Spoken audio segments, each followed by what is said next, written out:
जितेन्द्रियं बोधिमतां वरिष्ठं वातात्मजं वानरयूतमुख्यं श्रीरामदूतं शरणं प्रपद्ये। नमस्कार, स्वागत है आपका आचार्य वाणी में। मैं आचार्य डॉक्टर विक्रमादित्य आपके साथ हूँ और आज हम बात करने जा रहे हैं जुलाई के मध्य भाग में मीन राशि वालों के लिए कैसा योग बना हुआ है। देखिए मीन राशि वालों, ये जुलाई का महीना जो है वो आपकी राशि के अनुसार से यदि हम बात करें तो कई बहुत ज़बरदस्त योग लेके आपके लिए उपस्थित होता दिखाई दे रहा है। आपकी राशि के अनुसार से समझें, बुध ग्रह बहुत इंपॉर्टेंट है आपके लिए और बुध विशेष तौर पर इस वक्त उदय होने के लिए तरफ जा रहे हैं। और ये बुध जो आपके बुद्धि वाले स्थान में चल रहे हैं, विद्या वाले स्थान में चल रहे हैं, और वहाँ जब उदय हो जाएंगे तो कई प्रकार के ऐसे विचार जो आपने सोचे भी नहीं थे वो भी उदय करने के योग बनाएंगे। बुध क्रिएटिविटी और नए विचारों का जन्म भी होने के योग बनाएंगे। तो ये जुलाई के मध्य भाग में ये बहुत अच्छी बात होने जा रही है।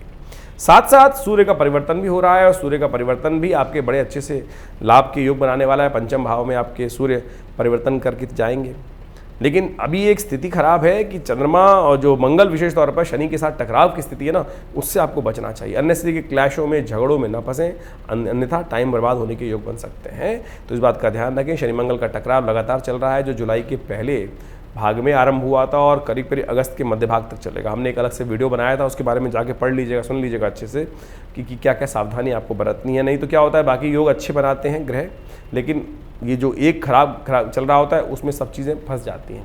तो इस बात को समझ लेना चाहिए। खैर, समझ लीजिए डेट वाइज आपके लिए ये आने वाला जुलाई का मध्य भाग क्या कुछ लेके आया है। सबसे पहले बात कर लेते हैं 14 जुलाई की। देखिए 14 जुलाई के दिन तिथि बहुत सुंदर है, द्वादशी तिथि है, सावन के महीने की कृष्ण पक्ष की और शुक्रवार का अवसर है। और द्वादशी में त्रयोदशी का योग बन जाएगा, इसलिए उस दिन प्रदोष व्रत हो जाएगा।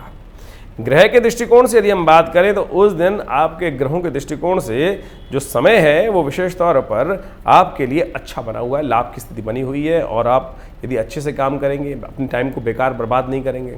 एक योग खराब ये है कि इसमें बेकार के काम आपके पल्ले पड़ सकते हैं। लोग आएंगे, अच्छे से मेरा काम भी कर दो, मेरा काम मेरे लिए थोड़ा टाइम निकाल दो, आप तो थोड़ा काम है, तो आप यदि उसमें फंस जाएंगे तो अपने शुभ समय को बर्बाद मत कीजिएगा। कोशिश करें अच्छे से अपने कामों में थोड़ा स्वार्थी बनकर काम कर लेंगे तो बहुत सुंदर तरीके से लाभ की स्थिति आपके लिए बन सकती है। और देखिए एक बात और, प्रदोष है, प्रदोष का योग है, प्रदोष व्रत है, शुक्र प्रदोष है।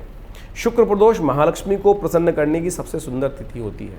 ये योग है अद्भुत प्रकार से पौराणिक मत के अनुसार से कि इन योगों में जो समझते हुए कार्य करते हैं और उसमें पुण्य कार्य कर लेते हैं, प्रार्थना कर लेते हैं, कर्मकांड के सिद्धांत के अनुसार से पूजा कर लेते हैं, तो उनके कई रुके हुए कार्य अच्छे से पूर्ण हो जाते हैं।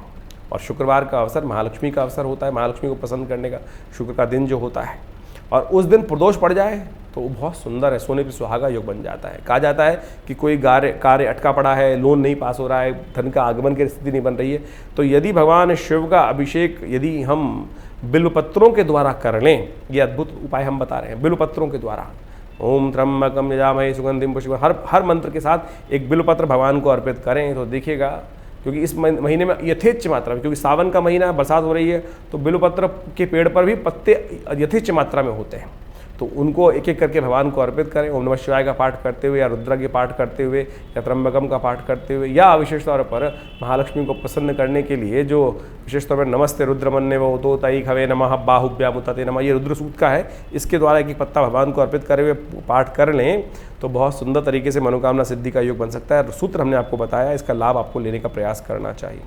वहीं 15 जुलाई की यदि हम बात करें तो शनिवार का अवसर है, त्रयोदशी तिथि है कृष्ण पक्ष की, और उस दिन मासिक शिवरात्रि है, सावन का महीना, शिवरात्रि का योग।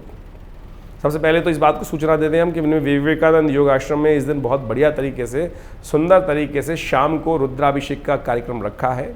आप भी उसमें सम्मिलित हो सकते हैं। भगवान के प्रति अपने सुंदर तरीके से पुष्पों को अर्पित करने के लिए उनके श्री चरणों में आप, उनके लिए हमने सुंदर व्यवस्था करी है रुद्राष्टाध्यायी का, विशेषकर रुद्राभिषेक करने का। तो आप भी अपने स्थान को आरक्षित कर उस कार्यक्रम में भाग लेकर लाभ ले सकते हैं। उस दिन ग्रहों का योग बड़ा सुंदर बना हुआ है।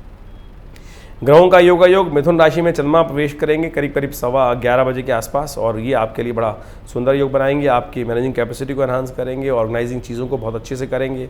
लेकिन स्वास्थ्य के मामले में थोड़ा ध्यान रखने की ज़रूरत है। थोड़ा हो सके तो शनिवार का अवसर है, कोशिश करें थोड़ा सा उड़द का दान कर दें।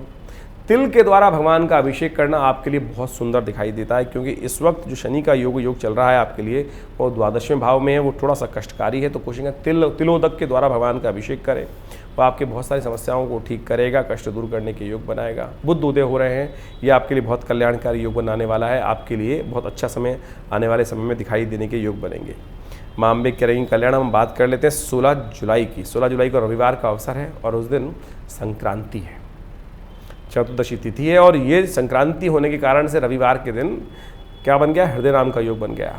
सूर्य जब अनिष्ट कर रहे हो, सूर्य ठीक नहीं चल रहे हो, तो यह सूर्य को प्रसन्न करना हो, सूर्य कीर्ति के मालिक हैं, यश के मालिक हैं, आपके पराक्रम के मालिक हैं, और वो बहुत बढ़िया तरीके से परिवर्तन की तरफ जा रहे हैं। वैसे तो आपकी राशि में अच्छी जगह जा रहे हैं, लेकिन वहाँ बुध भी विद्यमान है और बुद्ध की शक्ति को थोड़ा कमज़ोर कर सकते हैं। वैसे तो बुद्ध उदय हो गए, दूर हो गए, लेकिन फिर भी बुद्ध वाले स्थान में सूर्य होने के कारण से थोड़ा सा कई बार कष्ट हो जाता है। बुद्ध आदित्य योग वैसे तो शुभ है, लेकिन पंचम भाव में थोड़ा जाने के कारण से यहाँ पे आपको समझ लेना चाहिए कि बुद्ध सूर्य का उपाय कर लेना चाहिए। गेहूँ का दान करें, विशेष तौर पर बड़ा सुंदर रहेगा, और साथ साथ सूर्य को अर्घ दें नित्यप्रति, वो आपके लिए कल्याणकारी योग बनाएगा। 16 तारीख की हम बात करें तो उस दिन रवि, विशेष तौर पर 16 की बात की, 17 तारीख की हम बात करें तो 17 तारीख को सोमवार का अवसर है। तिथि समझ लीजिएगा बड़े की क्या बताने जा रहे हैं हम आपको। मास विशेष तौर पर समझें, सावन के महीने की अमावस्या की तिथि है, 30 अमावस्या की तिथि है, और साथ साथ सोमवार का अवसर। सोमवार और अमावस्या, सोमवती अमावस, सावन का महीना और संक्रांति का पुण्य, ये 3 चीज़ें जुड़ गई। 2 ही जुड़ जाती हैं वही बहुत हैं, लेकिन तीसरा भी संक्रांति का पुण्य जुड़ गया तो अद्भुत योग बन गया है अपने भाग्य को जगाने का, समस्त कष्टों को दूर करने का। तो कोशिश करें, सावन का दूसरा सोमवार है और साथ साथ और अमावस्या है, उस दिन सोमवती अमावस्या का योग पड़ गया है। कहा जाता है पांडवों के जीवन में योग कभी पड़ता नहीं था और पांडव बड़े परेशान रहते थे कि, और उन्होंने कहा जाता है कई कथाओं में ऐसी लिखी है कि सोमवती अमावस्या को श्राप भी दे दिया था उन्होंने कि तुम कलयुग में आओगी और कलयुग में लोग तुम्हारा महत्व नहीं पहचानेंगे। देखिए अभी तो कलयुग का संधिकाल है, तो आप तो इसके महत्व को पहचानिए। कोशिश करें, एक छोटा सा अन्न का दान भी करना सहस्त्रों प्रकार के योगों को बढ़ाने के योग देगा, लाभ के योग देगा। तो आप कोशिश करें पुण्यों को बढ़ाने के लिए, आप इस दिन अच्छे प्रकार से कल्याण के लिए विशेष तौर पर पूजन करें, भगवान का अभिषेक करें। हमने विवेकानंद योगाश्रम में बड़ा सुंदर रुद्राभिषेक का सुंदर कार्यक्रम रखा है, सोमवार के अवसर पर आप उसमें सम्मिलित हो सकते हैं। यदि बहुत दूर है तो अपने स्थान को आरक्षित करके योग्य ब्राह्मणों के द्वारा भी हमने उस अभिषेक को कराने की व्यवस्था बनाई है, आप इसका लाभ ले सकते हैं। तिथि अच्छी है, ग्रह आपके अनुकूल है, लाभ को आपके मिलने की संभावना दिखाई देती है। ये 18 जुलाई की हम बात करें तो उस दिन मंगलवार है, प्रतिपदा तिथि है, और विशेष तौर पे बड़ी सुंदर तिथि है ये प्रदोष। विशेष तौर पे पुरुषोत्तम मास आरंभ हो रहा है। पुरुषोत्तम मास सावन के महीने में जब आरंभ होता है तो कहा जाता है भोलेनाथ को प्रसन्न करने के लिए सबसे सुंदर मार्ग प्रशस्त होता है। तो कोशिश करें, इसका लाभ लेने का प्रयास करें। ग्रह गण के दृष्टिकोण से आपके लिए ग्रह दिखाई देता है, कोई आपके प्रति हीन भावना रखेगा तो उसका ही नुकसान होगा। तो आप अपनी चाल में मस्त रहिए, काम में काम करिए, जिसमें जो कर रहे हैं वो आपके लिए अच्छे योग हैं। शांत रहकर काम करना आपके लिए बहुत ज़रूरी है। शनि मंगल का जो टकराव चल रहा है वो एक कष्टकारी है, तो इसके निमित्त आपको थोड़ा सा ध्यान रखना चाहिए। हमने आज के दिन स्थिति में विवेकानंद योगाश्रम में रुद्राभिषेक के साथ साथ सुंदर कांड का भी कार्यक्रम रखा है, तो आप उसमें सम्मिलित होकर भगवान को प्रसन्न करें। हनुमान जी जो हैं विशेष तौर पर शिव के रुद्र अवतार ही हैं एकादशवें, तो उनको भी प्रसन्न करने का प्रयास करें। हमने शाम को 6 बजे से लेकर करीब करीब रात के 10 बजे तक एक सुंदर कार्यक्रम रखा है, उसमें रुद्राभिषेक भी होगा और साथ साथ सुंदर कांड का पाठ भी होगा। आप सब लोग उसमें सादर आमंत्रित हैं, आइए, और कोई फीस नहीं ली जाती है। इन सब समस्त कार्यक्रमों में भाग लेने के लिए हमने कोई फीस नहीं रखी है। जो भी आना चाहे आप सादर आमंत्रित है इस कार्यक्रम में आकर अपने माँ भगवती का दर्शन कर सुंदर यज्ञ में भाग लेकर कल्याणकारी योग बना सकते हैं। पुरुषोत्तम का महीना आरंभ हो रहा है, पुरुषोत्तम मास आरंभ हो रहा है, और उसके पुण्य के साथ साथ ही यदि पहले दिन ही इतने सुंदर प्रकार से हम पूजन कर लें तो कल्याणकारी योग बनेंगे। ग्रह के दृष्टिकोण भी आपके लिए अच्छे हैं। 19 तारीख की यदि हम बात करें तो उस दिन द्वितीया तिथि है, बुधवार का अवसर है, और चंद्रमा आपके लिए अनुकूल बने हुए हैं। स्थिति अच्छी है, ग्रहों के अनुसार से आप अपनी पॉजिटिव थिंकिंग का लाभ लेते हुए कार्य करेंगे तो बहुत सुंदर तरीके से आगे बढ़ने के अवसर आपको प्राप्त हो सकते हैं। तो आगे बढ़ने का प्रयास करें, लेकिन एक बात का ध्यान रखिएगा, उस दिन जिन जातकों का जन्म होगा उनके लिए ग्रह थोड़ी भारी रहेंगे, तो उनकी मूल शांति अवश्य कराइएगा, क्योंकि गंडमूल नक्षत्र विद्यमान है। यदि हम 20 तारीख की बात करें तो उस दिन गुरुवार का अवसर, तृतीया तिथि मलमास की, सावन के मलमास की, और ऐसे में ग्रह थोड़े से आपके लिए भारी दिखाई देते हैं। सुबह का समय तो आपके लिए अच्छा है, लेकिन दोपहर के बाद का समय स्वास्थ्य के दृष्टिकोण से थोड़ा भारी हो सकता है। अननेसेसरी के झगड़े बढ़ सकते हैं, चिंताएं बढ़ सकती हैं, तो ध्यान रखते हुए कार्य करने की ज़रूरत है। चंद्रमा का परिवर्तन थोड़ा भारी होगा। धन आने और जाने दोनों के योग बनते दिखाई दे रहे हैं, तो इसलिए इस बात का ध्यान रखें कि बेकार के चक्करों में न फंसे। किसी और व्यक्ति की गलती के कारण से आपका नुकसान होने के योग बन सकते हैं। तो ये सावन का महीना चल रहा है और इस बार मलमास में भी सावन है, तो विशेष तौर पर हमने विवेकानंद योगाश्रम में पूरे 60 दिन तक के लिए सुंदर कार्यक्रम रखा है रुद्राभिषेक का।